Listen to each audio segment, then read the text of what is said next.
this module, you will learn about nomenclature of organic compounds. There are millions of compounds that fall under the branch of organic chemistry.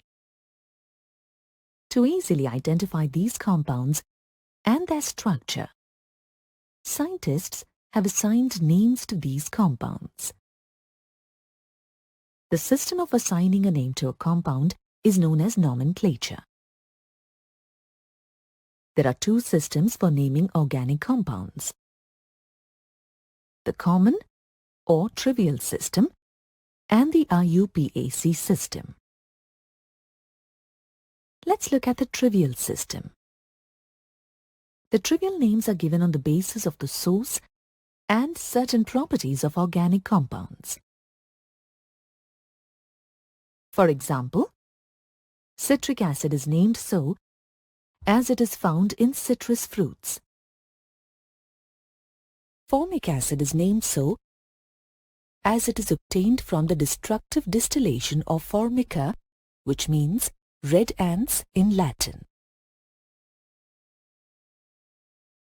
This system was commonly used before 1892, and it did not follow any standardized rules. Moreover, more than one common name is given for certain compounds. To remember the common names given at random for large number of compounds that are discovered day to day is difficult. Hence, the need to develop a systematized method for naming organic compounds is found to be indispensable.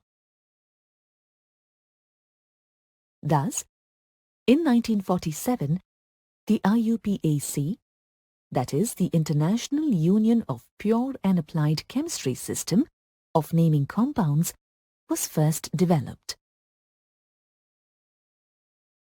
The IUPAC system of nomenclature is a set of logical rules devised and used by chemists in which the name of a compound correlates to its molecular structure, thus making it intuitive for a person to deduce the structure from the name. However, common names are preferred for the IUPAC names, which are lengthy or complicated. Let's understand how IUPAC names are assigned to various compounds. The IUPAC name of an organic compound basically consists of three parts: the root word, the suffix, and the prefix. A root word indicates the length of the continuous selected carbon chain.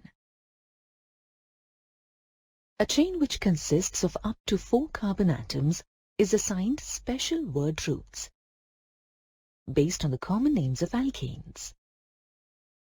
Thus, the word root for 1 carbon atom is meth, 2 carbon atoms is eth, 3 carbon atoms is prop, and 4 carbon atoms is but. A chain that consists of more than 4 carbon atoms is assigned a root word derived from the names of Greek numerals.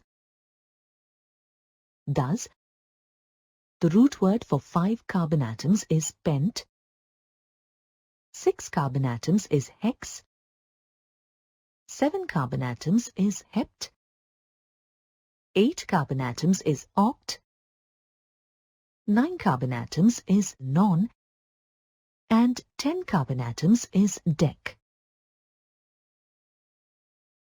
Now let's look at the suffix. There are 2 types of suffixes: primary and secondary suffix. A primary suffix indicates the nature of the carbon chain that is saturated or unsaturated, and the secondary suffix indicates the functional group present in the compound. A primary suffix is added to the end of the root word. It indicates if a compound is saturated or unsaturated.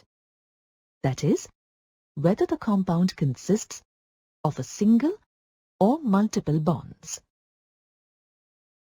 The three primary suffixes are ane for alkane, ene for alkene, and ine for alkyne.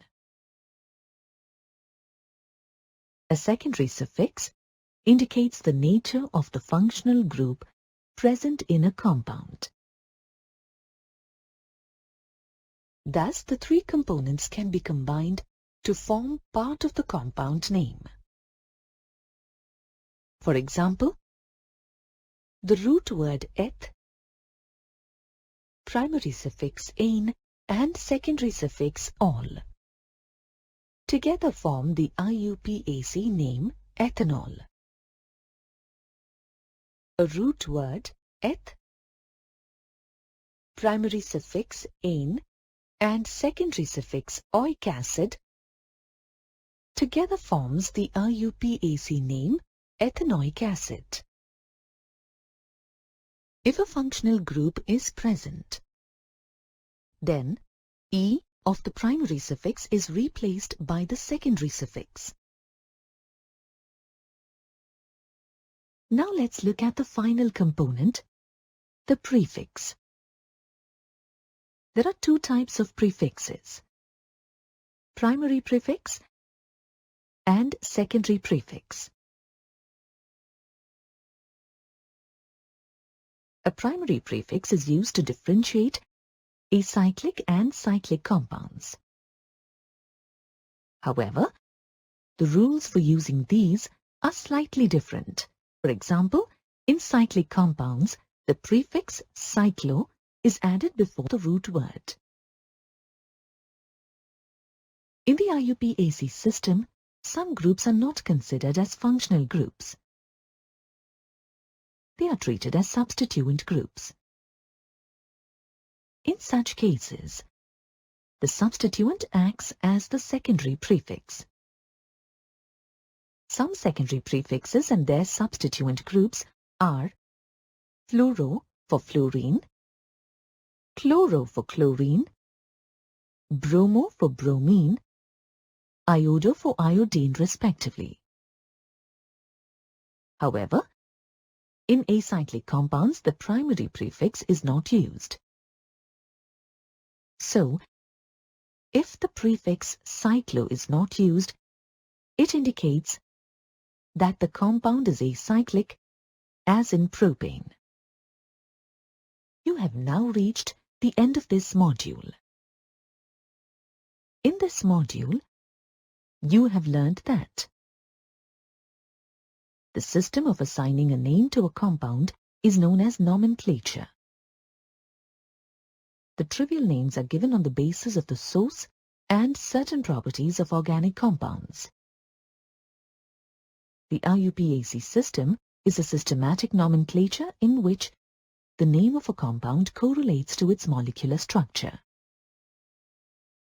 The IUPAC name of an organic compound consists of three parts: the word root, the suffix, and the prefix.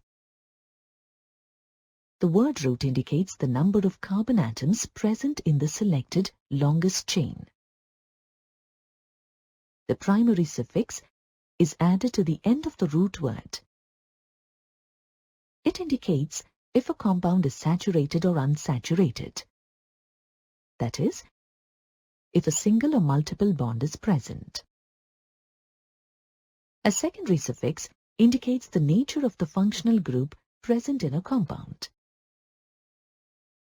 A primary prefix is used to differentiate acyclic and cyclic compounds.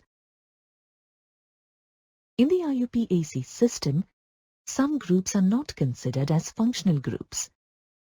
They are treated as substituent groups. In such cases, the substituent acts as the secondary prefix.